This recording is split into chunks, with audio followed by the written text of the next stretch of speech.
Patrick Goggin, what a pleasure and an honor to have you on Hemp Barons. Thank you so much for being with us today. It is my pleasure, Joy. I've been looking forward to this moment for a while. Yay, me too, brother. What a hemp hero. I mean, this plant has been through such a journey since the first law surrounding it in 1619, ordering farmers to make trial of the Indian hemp seed, all the way through being completely barred with hysterical prohibition to now reemerging in the broad light of day. And it is lawyers and the law who have in so many ways been our champions since 1970 and the Controlled Substances Act. But you, sir, you first and foremost have really been the pioneer and the hemp hero with a law degree and a license that has been carrying this ball and marching hemp down the field since 2000, really since the turn of the millennium. Really, that first lawsuit, and I'm going to just frame this up, brother, and you'll correct, or if I've gotten ahead of my skis, you will please correct anything I may misspeak on. You know, Jack Herer wrote that very first iteration of Emperor Wears New Clothes. It came up in an almost newspaper format, then printed in a real book format in 1988. And that spurred this resurgence of the hemp industries. And by the mid 90s or so, man, we started to gain a little bit of traction here in the United States, particularly thanks to stakeholders such as David Bronner and Dr. Bronner's Soaps, John Rulak with Nutiva, who started to add for Dr. Bronner's hemp seed oil into Dr. Bronner's soaps. Castile soaps, and John Rulak, who started to import hulled hemp seeds and the like to sell for its nutritional profile, its omega profile and proteins. And as we started to gain some traction, we started to gain some attention from the Drug Enforcement Administration. And then right around 2000, actually, I think you could tell me, October 2001, an interesting rule was filed, and that was an interim rule, I believe. Again, you'll correct me if I'm wrong, that would seek to declare just arbitrarily that the exempt parts of the plant, such as seeds that are not capable of germination, would be considered to be controlled substances. Thereby, if they were to get away with it, the Drug Enforcement Administration would have stymied and completely stifled the tremendous progress that we had made. And that was a controlled substances if made for human consumption. May you please now elaborate what happened with that case, which we know we refer to these cases as HIA versus DEA. They're also known as Hemp 1, 2, 3, and 4, because DEA has been had to be sued 4 times, and you've been there for all of them. So, Joy, you've done a really good job in laying the table for this, setting the table. But there's one piece of activity that occurred before that, and that was a memo that was sent from the Office of National Drug Control Policy under the Clinton administration to the DEA. And what it essentially said was that hemp is a stalking horse for marijuana. It will pave the way for marijuana, therefore, and we need to do something about that. We believe that since there is some natural amounts, negligible natural trace amounts of THC in those foods, that hemp foods that are being on the market, we want you to declare them illegal. And so at the ONDCP's behest, they issued, as you aptly indicated, an interpretive rule and then a proposed rule. Both of those were challenged. Hemp 1 challenged the interpretive rule, and Hemp 2 challenged the proposed rule. And in both of those cases, we were successful in getting a temporary restraining order. Therefore, by obtaining the TRO, we were able to show that there was a substantial likelihood of prevailing on the merits. And why did we prevail, or why was there a substantial likelihood for prevailing, is because the DEA just did not follow the proper procedures. They claimed that was an interpretive rule, but essentially it made illegal the following day items that just were not illegal. And accordingly, the court found that that was a proposed rule that required at least notice and comment. Of course, they did that at the same time, and so we had to challenge the proposed rule. And ultimately, we argued in that case that what the DEA was essentially doing was adding a substance to the Controlled Substance Act list, because THC at the time and today is separately on the list, and it clearly had indicated that it was the synthetic version of THC that was on the list. So therefore, what were they doing? They were adding natural THC to the list, and that requires a scheduling action. And they did so. Proposed rules were not enough. They didn't do a scheduling action. Both rules were invalidated. Importantly, the court coined for the first time in American jurisprudence in hemp 2, non-psychoactive hemp. It validated it, it legitimized it, and that would be really, I believe, the legal event, earthquake, cataclysmic event that paved the way for the evolution of the whole CBD space and what was going on in the various states for allowing for production, and then ultimately the 2014 and the 2018 farm bills.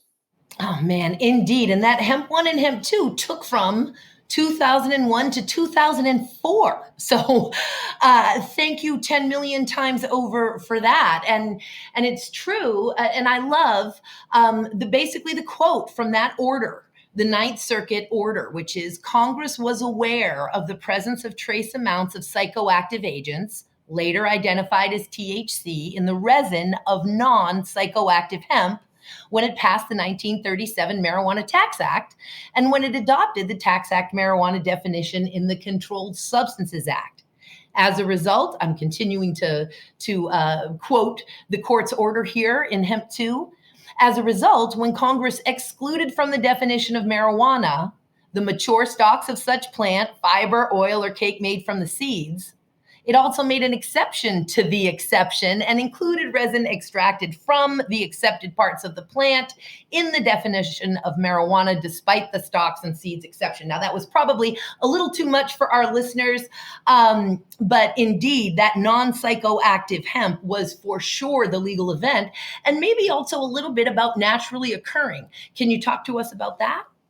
Yeah, well, it gets complicated when you start referencing the language from 1937, because it's only referring to the resin by way of trying to reference the THC. The challenge there becomes, well, what about the rest of the cannabinoids, right? And did they intend to address prohibit the rest of the cannabinoids? And ultimately and clearly, what the courts have been concerned with are the intoxicating cannabinoid THC and its analogs.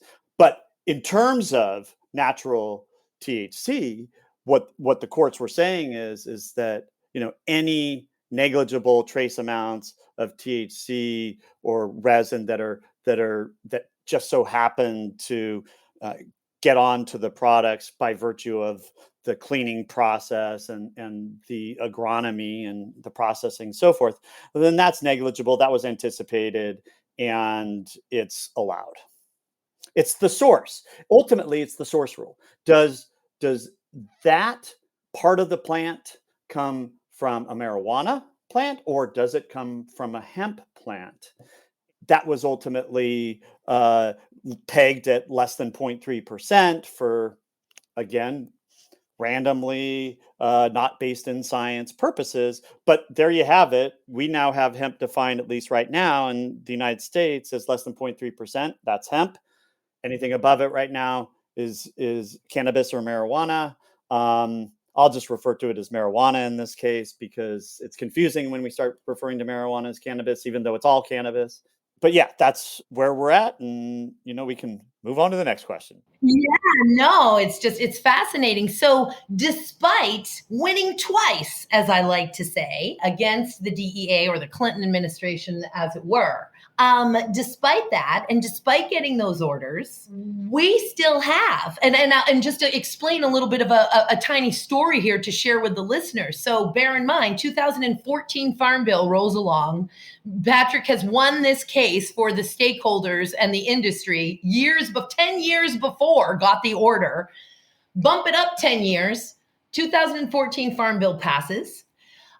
Different jurisdictions here in Washington State, where I live, took us another 2 years to legalize hemp for cultivation here in the state of Washington. So counterintuitive, because we already had 10 million square feet of marijuana canopy growing and still didn't have a legal hemp program, but I digress. Then what happens is state departments of ag, as these agricultural pilot programs begin to be taken on by the various states, because their state legislatures are taking advantage of this new freedom offered to it by the feds, to begin to create these promulgate rules for these agricultural pilot programs. And we've got these state departments of ag, excited to do their job, but like anybody else, they're kind of Googling. They don't have a bunch of experts to talk to. Those of us like you who have tried to make ourselves available to them, of course, but they're Googling. And so they're Googling things like, hey, is hemp seed legal? Is hemp grain legal for human consumption? And I would get calls from at least 2 different states, one of them being Washington, saying, Joy, I'm not quite sure. Do you know anything about this? We just Googled, is hemp grain legal? And we got this October 4th, 2001 press release was the first result, a press release that at this point, and now I'm talking 2016. So at that point, this press release was 15 years old. And it's the first result that the Washington State Department of Ag is getting is that absolutely, no, hemp grain is certainly not legal. In fact, it's a controlled Schedule I substance. And multiple people are getting that as a search result, that no, hemp grain is a Schedule I substance. And from there, I think you know what I'm getting at, brother, where we move on to hemp 3, and I'm going to let you take it from there. Well, actually, yeah. I mean, hemp 3 comes at a similar time. Well, let me take a step back.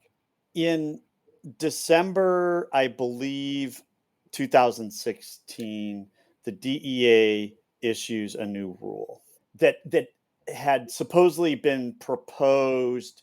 I guess it was proposed like 6 years prior.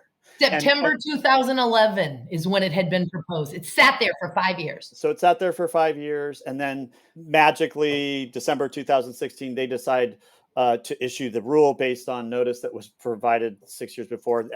I've never seen that in my experience. However, we were researching it and come to find out that we did see these press releases were still up. They hadn't changed the THC listing. So simultaneously with bringing hemp 3, we bring a motion for contempt against the DEA for violating the court order.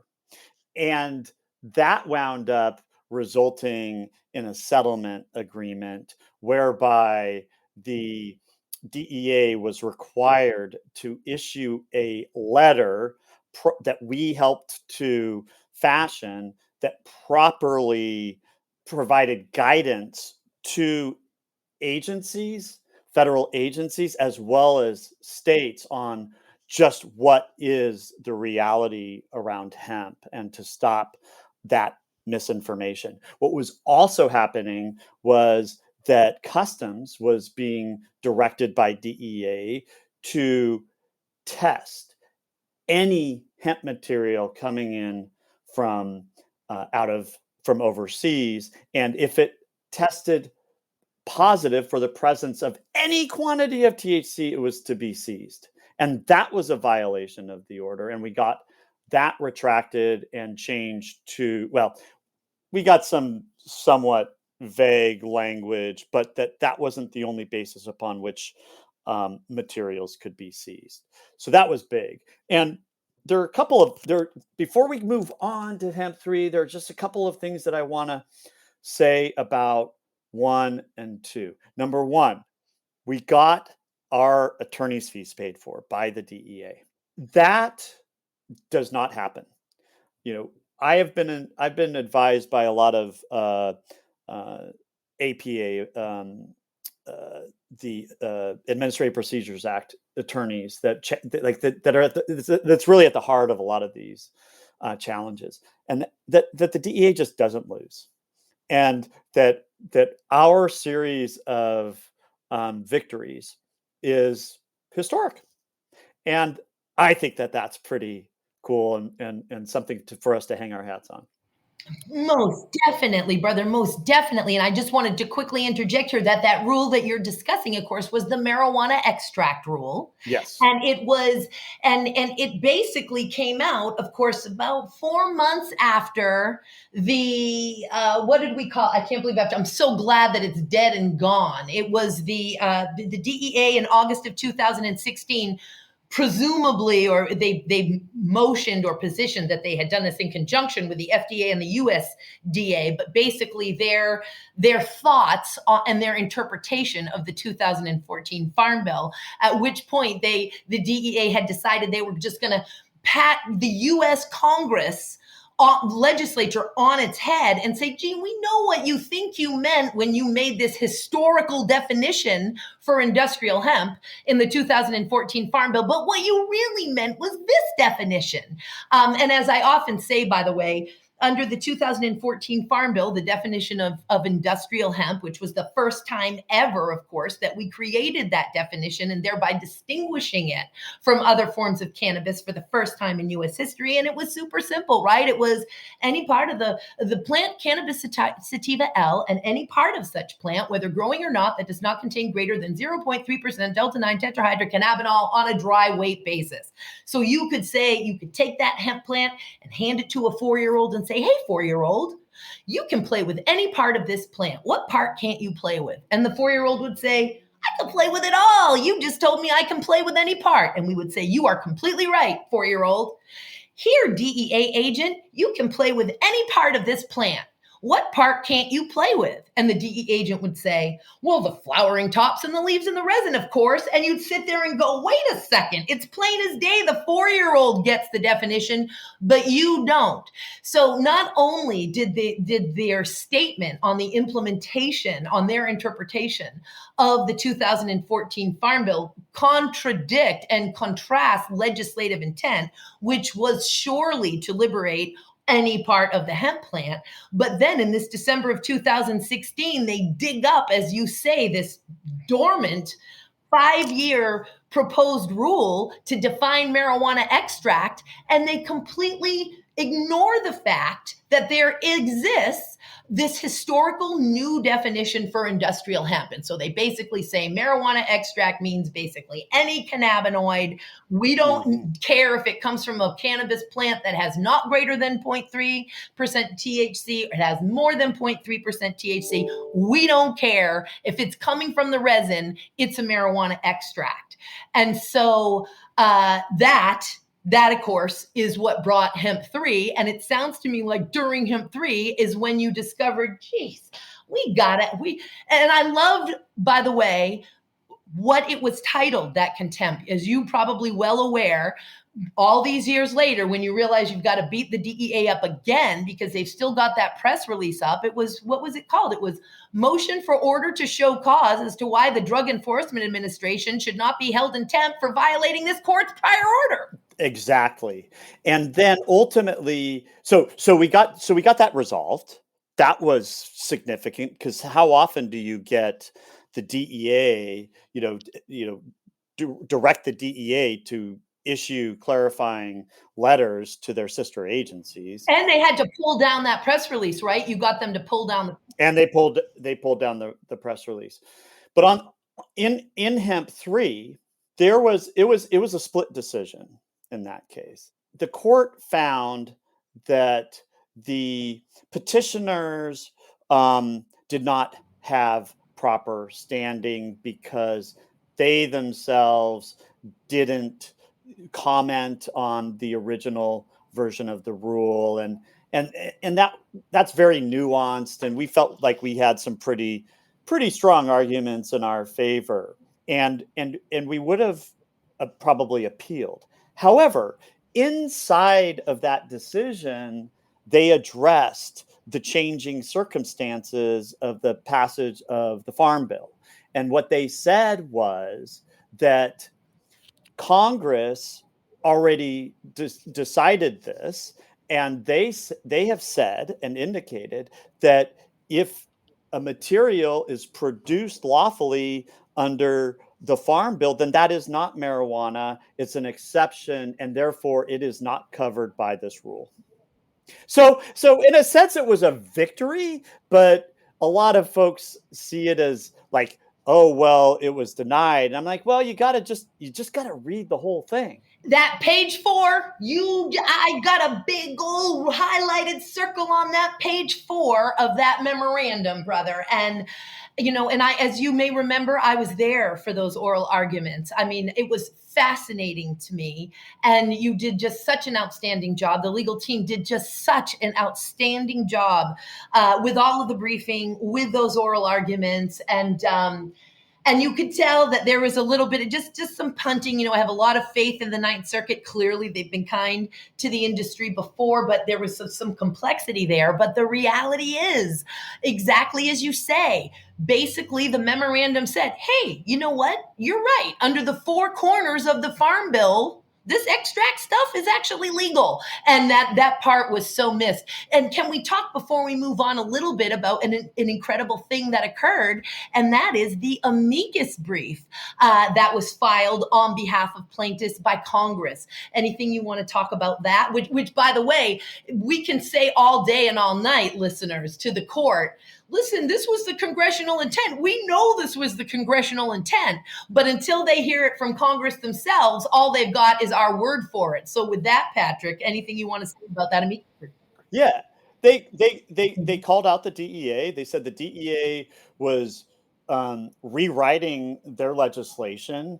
The DEA is attempting to putting barriers around what commercial activity could occur under the 2014 Farm Bill, citing the fact that it was just a research bill. And they made very clear that part of that research was for the markets and on the markets. And how can you have research the markets and the effect of a commodity on the markets if you're not allowing for sale? It boggles the mind. But ultimately, what this comes back to is, what is DEA doing altogether? Like this is clearly a pattern of behavior. And so I think what the most pertinent question is why?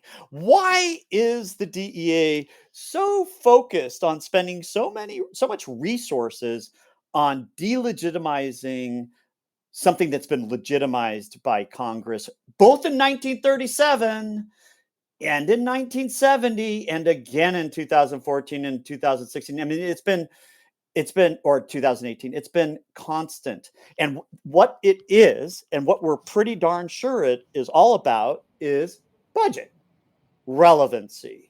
I got to justify my existence. And when I'm not feeling as gracious as to say that, which may or may not be seen as gracious, I usually say the DEA is addicted to prohibition. The DEA are prohibition junkies. They're prohibition junkies, and on the back end, God knows what they're up to. But it just is not okay.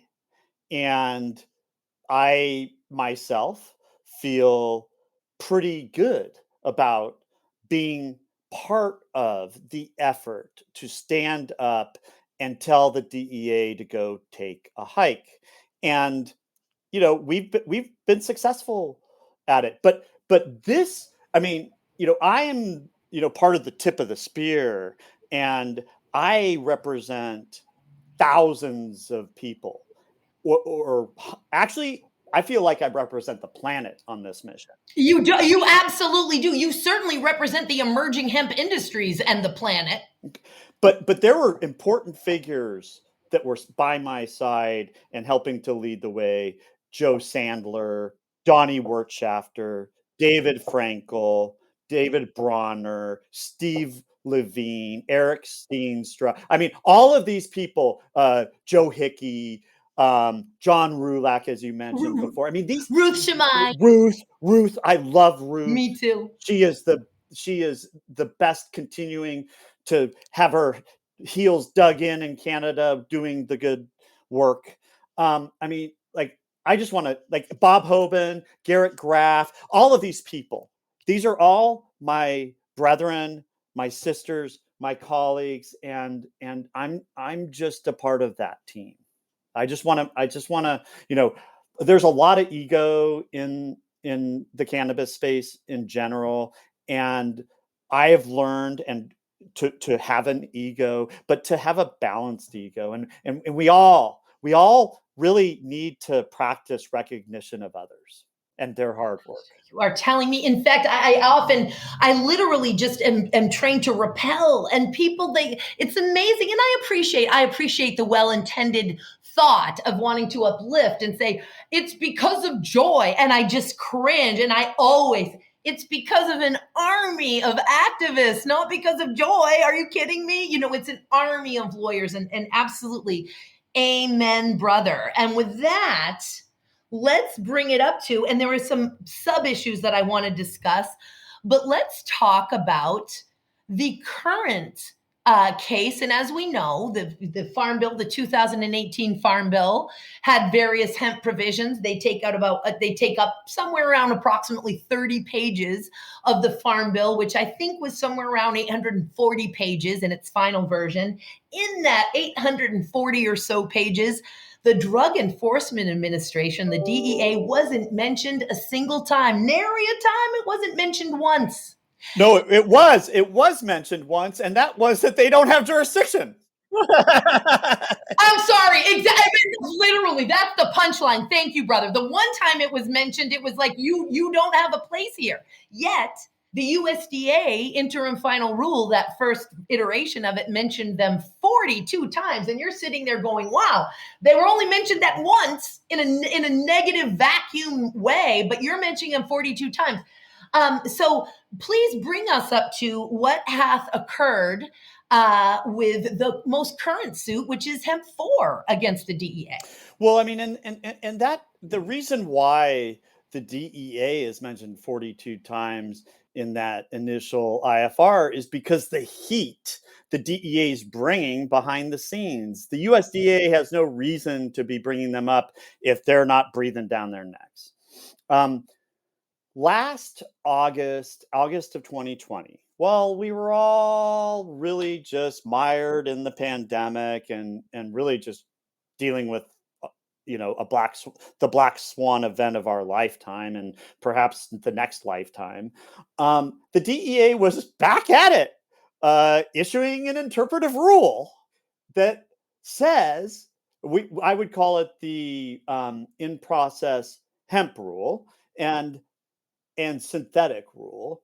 And that is, number one, at any point during the process of extracting oil and cannabinoids from hemp material, if at any point that rises above 0.3%, then it's automatically classified as marijuana, notwithstanding the fact that almost any hemp extract is going to rise above that 0.3%. There are ways to do it that it doesn't, but that's the exception. Extraction is germane to concentration, whether it's pesticides, heavy metals, the good stuff, or the psychoactive stuff. So we looked at that and said, my God, we have to challenge this again. It's been kind of shocking through the years to see the lack of outrage subsequent to Hemp 1 and 2 in Hemp 3 and Hemp 4, where a lot of people said, well, they're right. or whatever. I mean, when you hear people's opinions on things, just try to understand what their interest is, because that will guide their perception on it. Yes. That's another way of saying follow the money. Follow the money, and that'll guide your understanding of people's opinions. But for me, my interest is, protecting industry and the plant and the folks that are working to have sustainable businesses, and pushing hemp's use and broadening and expanding and growing the markets. And not to mention honoring congressional intent. Absolutely. Absolutely. And so what we did was we filed a petition for review of that rule. They didn't go, like, it's a legislative rule that they didn't go through notice and comment. And really what they're doing again is placing something on the schedule without a scheduling action. So if they issue a proposed rule after, through notice and comment, it's still going to get challenged again. We did actually bring an action in, that petition for review was filed in the DC circuit.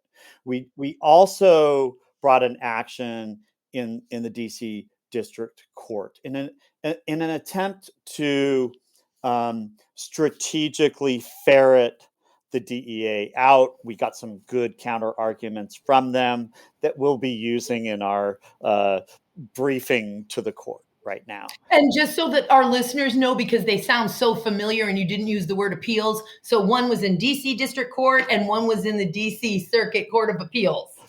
So one was the petition for review of the rule was challenged in the DC Circuit Court of Appeals. The DEA's assertion of jurisdiction was challenged in the DC District Court. And what DEA argued is, well, this is part and parcel of your challenge to the petition. And ultimately, the court agreed. That's being appealed as well. But the bottom line is the DEA cannot get beyond the fact that they are trying to rewrite the law. And if they are trying to rewrite the law, there's a process for it that they have not gone through and are very far from it. So while we've got a ways to go before this is fully adjudicated, we're feeling pretty solid about our position.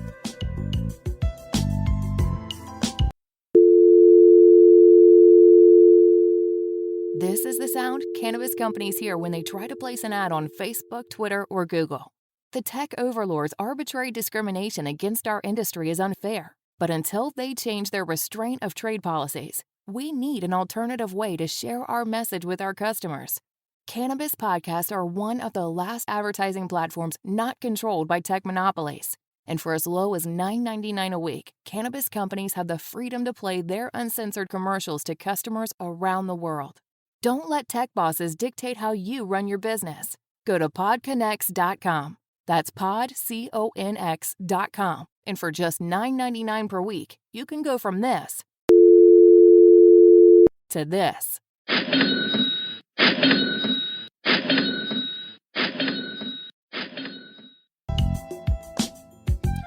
Just, incredible stuff. And also, just to fill in a couple of holes there for the listeners, essentially the Farm Bill, the 2018 Farm Bill said not only is hemp removed from the Controlled Substances Act, but tetrahydrocannabinols derived from hemp are also removed from the Controlled Substances Act. And then you even got the General Counsel of the USDA putting forth a legal opinion saying, yep, we agree. Hemp and tetrahydrocannabinols derived from hemp have been removed from the Controlled Substances Act. And then you've got the DEA saying, yeah, we're just putting forth this little innocent, interpretive sort of rule here so we can let you know how the implementation is going to happen but it was IFR. Wasn't it? It was an IFR. It wasn't an interpretive rule. It was an interim final rule. Yes. Yes. And they say, so again, patting the US Congress on its head and saying, okay, so we get that what you wanted to do really was to remove tetrahydrocannabinols derived from hemp from the Controlled Substances Act. But what you really meant was tetrahydrocannabinols not greater than 0.3% delta 9. And so that's how we're going to go ahead and interpret that. Because sorry to interrupt, but because the DEA are they're the experts. And who is Congress to be telling DEA how things ought to be done? Well, actually, Congress is who needs to be telling DEA how things ought to be done. I mean, the DEA can go about doing things on its own, but they've got to go through scheduling actions, and there's checks and balances that the legislature have placed in their way or for them to abide by. And who gets to be the arbiter of those conflicts? It's the courts. And thank God for the Amen. courts. Absolutely. And essentially what you're saying is DEA has to follow the law like all the rest of us. And this beautiful system that we do have in this country, where we have these three branches of checks and balances. And over, we literally, between 2014 and 2018, I called it the executive branch versus the legislative branch time. And then it took the judicial branch through, thank goodness, your leadership with HLG, to bring this to the court to work it out, as you say, the arbiters. So, and is there anything else, by the way, that you want to mention about Hemp 4 before we start talking a little bit about California, mister? Well, I guess the only thing, since you brought up HLG, the one thing I would mention is that this year's been a year of transition. HLG, Hoban Law Group, merged with Clark Hill. I decided, for my own reasons, to bid farewell to HLG, as did some other folks. But I'm very grateful to Bob Hoban. I'm very grateful for the opportunities that I had, and I look forward to ongoing continued collaboration. But we all, together with several attorneys from Vicente Cederberg and Rod Kite, we're all a part of this, and we continue to be a part of it, whether we're with Hoban Law Group, Vicente Cederberg, or whomever. We're still a band fighting the good fight. All right, segue, California.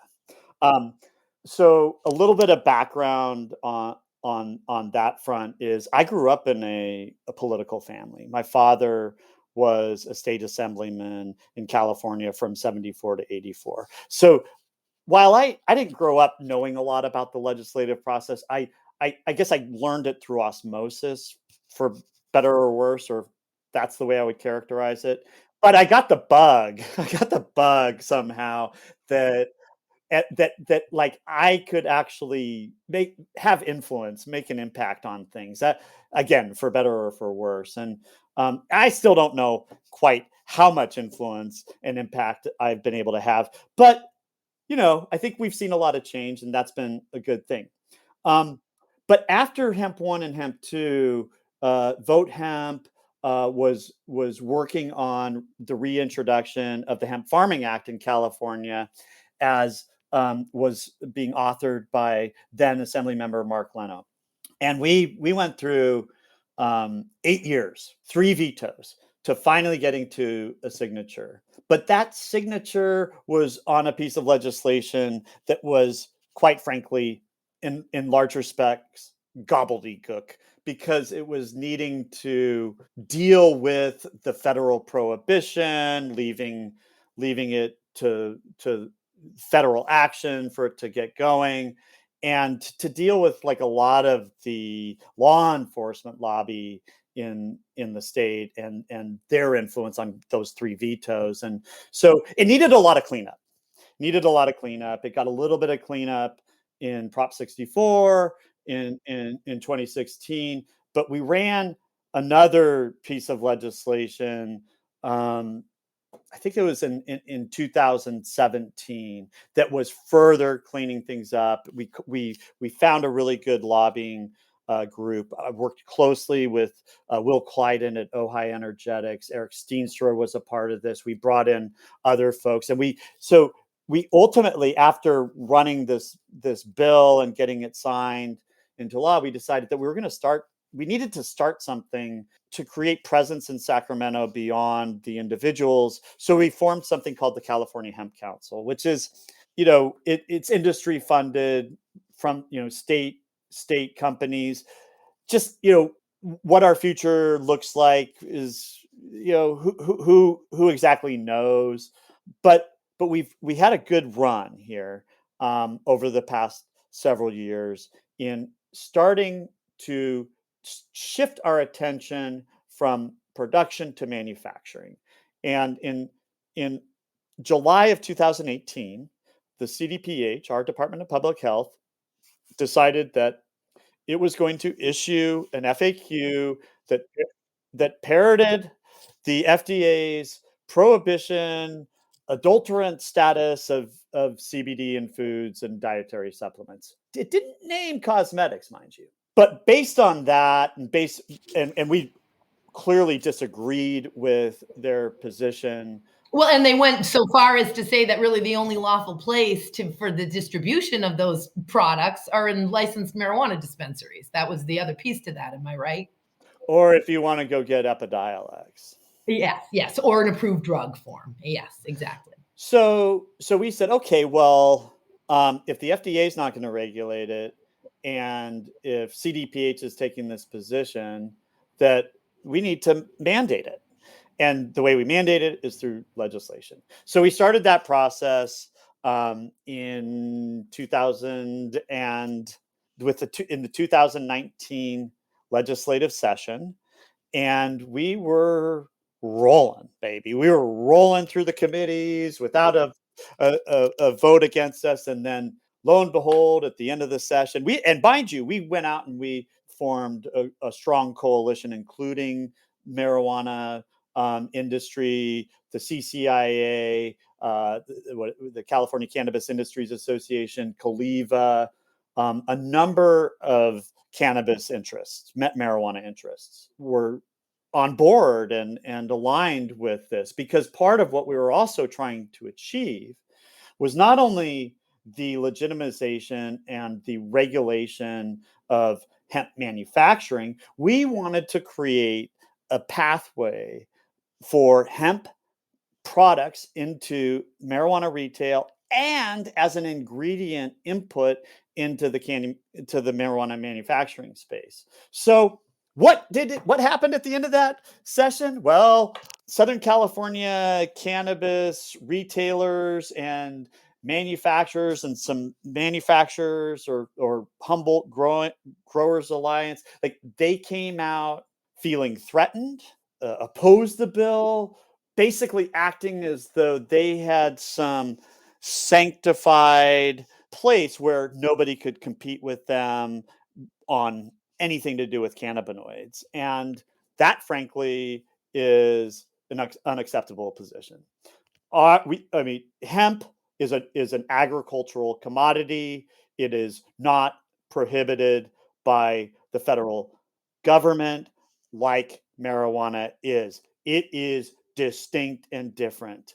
And no matter how often we said that, we couldn't really get them to listen. But their first issue was, we want it tested like cannabis. We want it tested exactly like cannabis is. We have to do all this testing. You guys have to do it. And we conceded and said, okay, we will adopt. We will go for testing parity, but we will do it on our terms, not according to your protocols. Again, there's a reason why you're in the box. We're not in the box. But then that wasn't enough.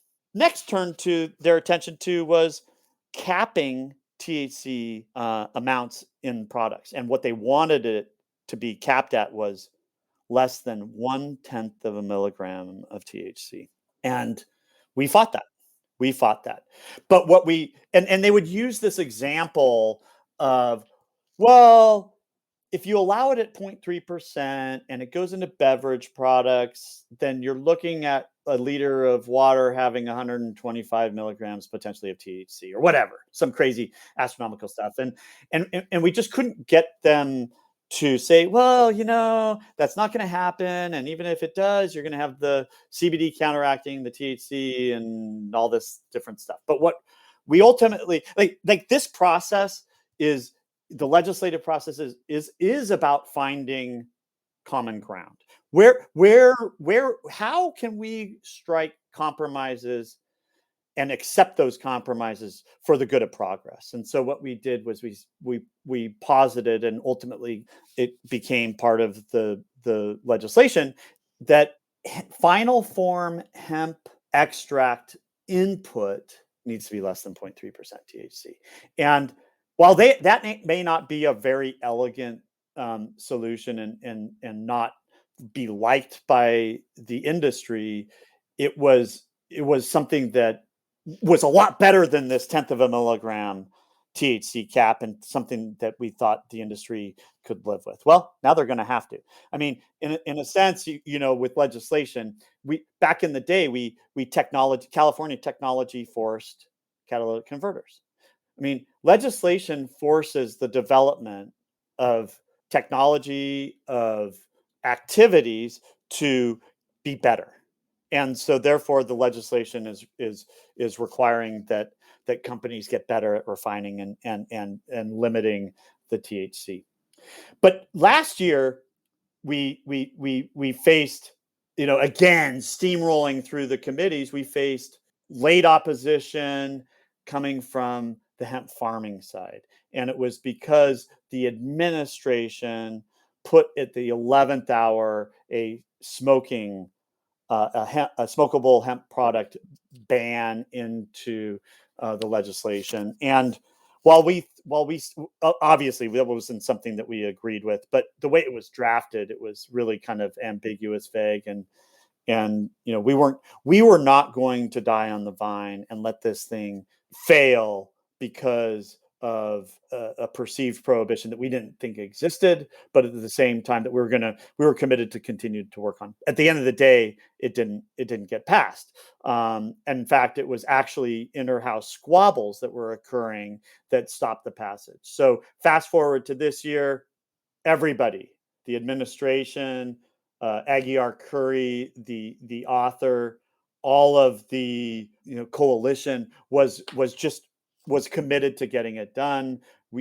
Third time's the charm. We've been through the pandemic. We've got to get this done. We've got to protect consumers. We've got to force the Department of Public Health to begin to deal with and regulate this and not keep its head stuck in the sand. In a major way, and just so familiar with this because, of course, the California Hemp Council and the U.S. Hemp Roundtable, and I serve on that board, former executive vice president, and very much on the state lobbying committee, fighting these fights, particularly this year.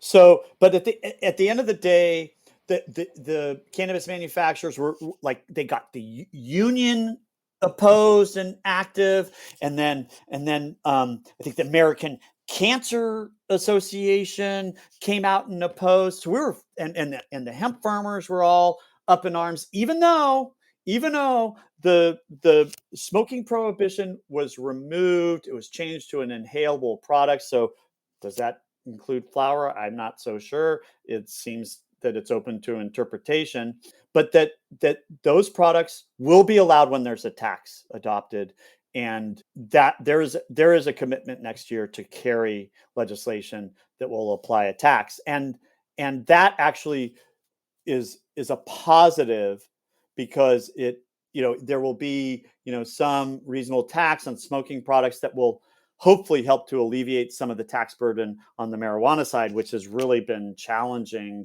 to dent the black market space. But also inside of that is that any of these products can be sold from California outside of the state.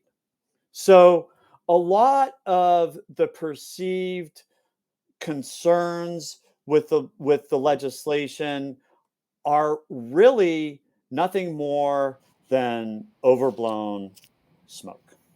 Yes, and I have seen that. And, normally it's true, once a law passes, generally you have to have regulations to be written. That's not a shocker when that occurs, and it takes time. And I have just seen all kinds of different reactions to it. And one thing I know for sure, and that is that we are absolutely want to 100% support farmers. Hemp, I have stamps that I made in the early 90s that I still have. I owned a hemp store in the mid 90s, and they would say, reinvigorate the family farm. I mean, this is about farmers. So everybody wants for farmers to succeed. Absolutely. And that's why I've been doing this. Little do they know that this is going to only open up opportunities for farmers. This legislation is opening up the floodgates for. It creates a legal pathway. The demand will be there.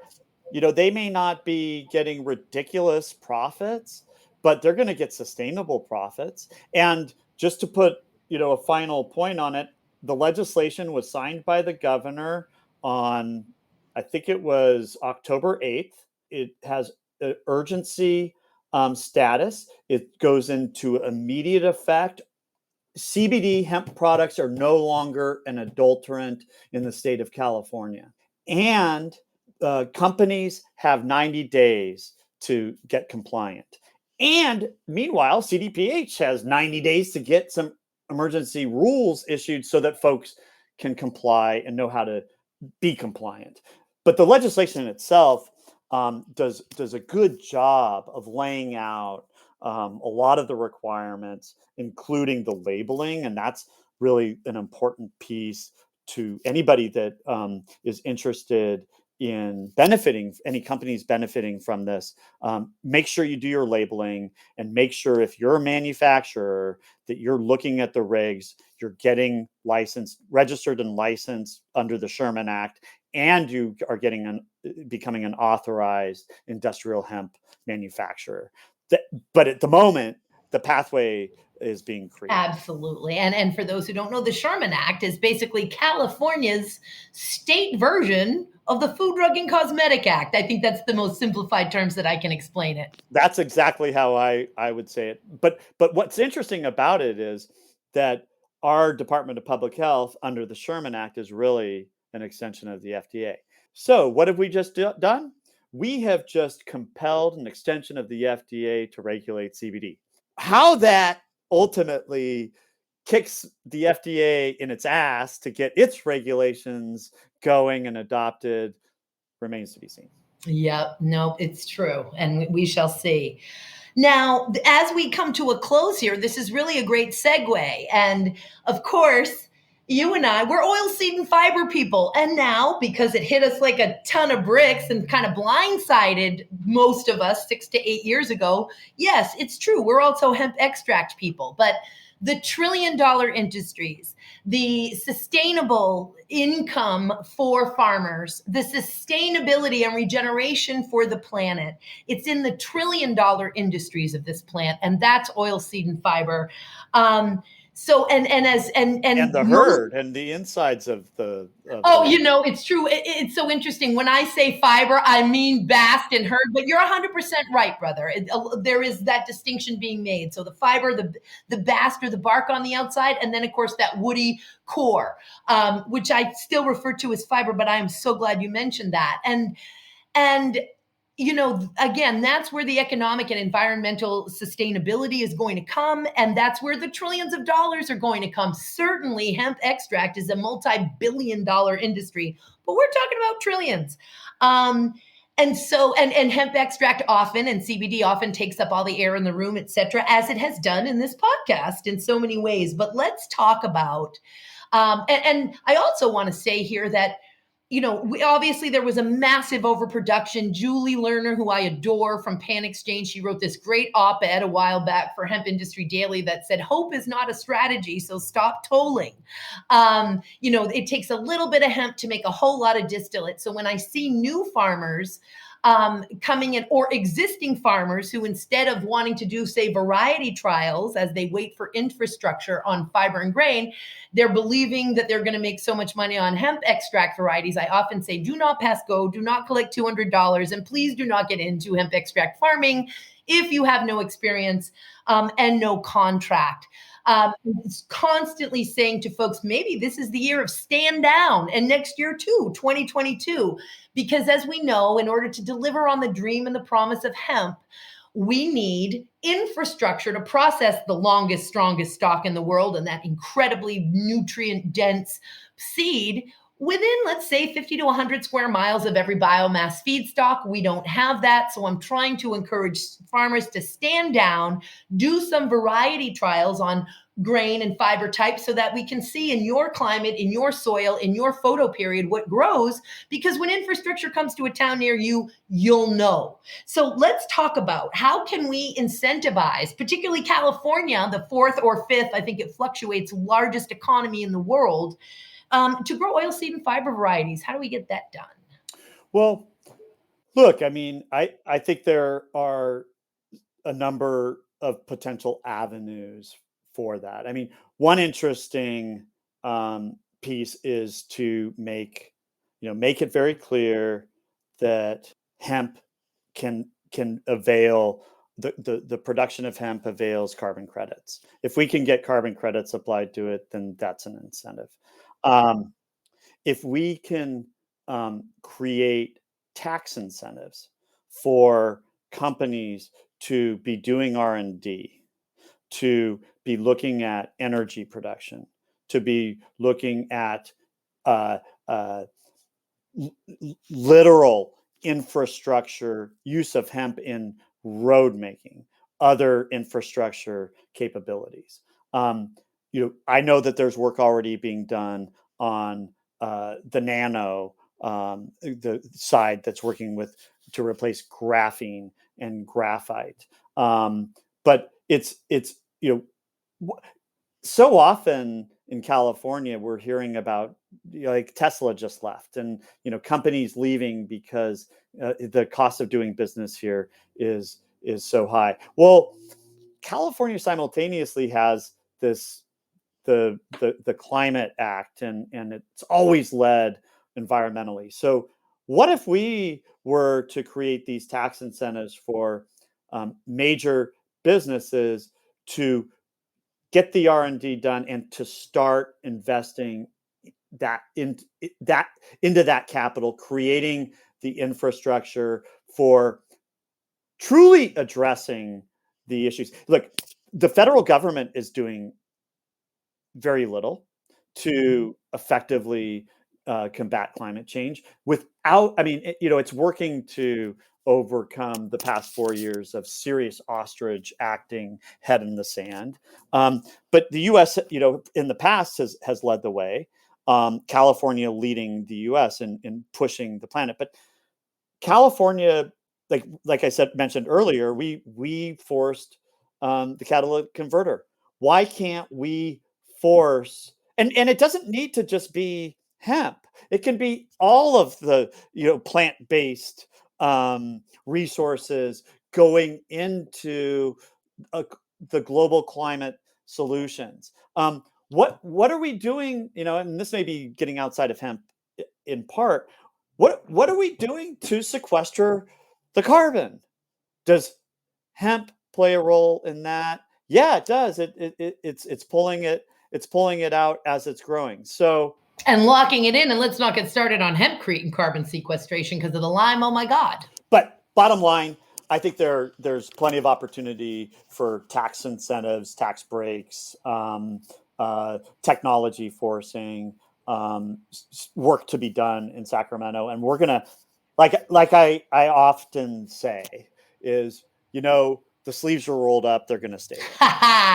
Amen. Oh my! And I dare you to try to pull them down. I dare you to try to pull them. I mean, they do. But you know what? If there's one thing, Joy, I've learned about this space, it's called resiliency. In a major way. And I thank the plant for it because, I saw it once, a quote in print. And so I'm never going to actually do this quote again because it's kind of a cute thing that I used to say to reporters. And I used to say, man, I've tried to dump the hemp movement. It's impossible. Like I just wake up the next day and want to slave for this plant again. But that is the reality of it. It got up in my DNA many decades ago. And it bosses me around every day. And I could not be more grateful for the joyful, fulfilling, rewarding work every day that it is working to deliver on the promise of this versatile, valuable plant. And Patrick Goggin, I am so grateful that you got bit by the hemp bug too. Yeah, well, my brother. Okay, so I was a history major at UC Santa Barbara, and I took this amazing class called The History of Wilderness and Civilization, and it changed my life. It got me back to who I originally was, and that was somebody who really cared about the water I drink, the water I swim in, the air I breathe, and the plants and critters around me. And I was ripe for when my brother delivered to me as a birthday present, The Emperor Wears No Clothes, probably in one of its early print editions. And that led to me, after my first year of law school, I was up in Portland and Lewis and Clark, getting really moldy as hell. I came back to California. My mood lifted, and I went to this concert. It was called Laguna Seca Days, and that was the moment at which I saw the plants. I saw the plants in the field. This was 1993, and I was preaching from the soapbox at Laguna Seca Days, and I was like, "Can't you see those plants? They're coming." Little did I know it was going to take 30 something years. But again, coming back to these lessons in life and experience of facing defeat and dealing with loss and dealing with defeat. We have to retreat. We have to feel it. We have to process it. We have to grieve. But God damn it, we got to get back on the horse. And we will not stop until we are relaxing and we are drinking our plant-based beverage from a biocompostable plant-based cup, and that will be able to thoughtfully discard and know that it's going to go away. We are going to remove plastics from the petrol-based plastics from our existence. We have to. If we don't, we're going to choke on our plastic as the animals are doing. We got to get, that's why I get so tired of the bickering over people's self-interest and profits while the planet and the animals and the plants are dying. We're the stewards. We're responsible. 110%. And after all of the momentum that we made, I will not be dying on the hill of synthetically converted Delta 8 so someone can get intoxicated when we've got to do all of this work. And again, it's a constant. As the free market and as science catches up with the law, we've got to continually monitor and modify and adjust here. But 110%, those selfish special interests really need to, and it's shocking to me where it comes from, because we used to be able to smell them coming a mile away, and now they're sort of like foxes in the hen house. But that's what we do. That's what we do. We continue to be the steward and to be the voice of the plant. I often speak in the first person, and someone will say, "What did you say?" "Oh, I'm sorry, I wasn't talking about me. I was talking about hemp." "I know, but you said I, and you said we." "Well, I was speaking on behalf of the plant. Sorry." They call that pantheism. Thank you. Okay, apparently I practice pantheism occasionally. My gosh. Brother, I am so grateful for everything that you are, everything that you do. I am so grateful for your conviction, your sense of conviction, your sense of duty and obligation. You are a personal hero of mine and a hero to the planet and a hero to the farmers and the hemp industry. Patrick, thank you for being with us today. Thank you, Joy. Those words are helping me to melt but feel really good. And I'm honored to be on this path. Brother, thank you. Until next time, I'm wishing you everything wonderful. Power to the people. Power to the people.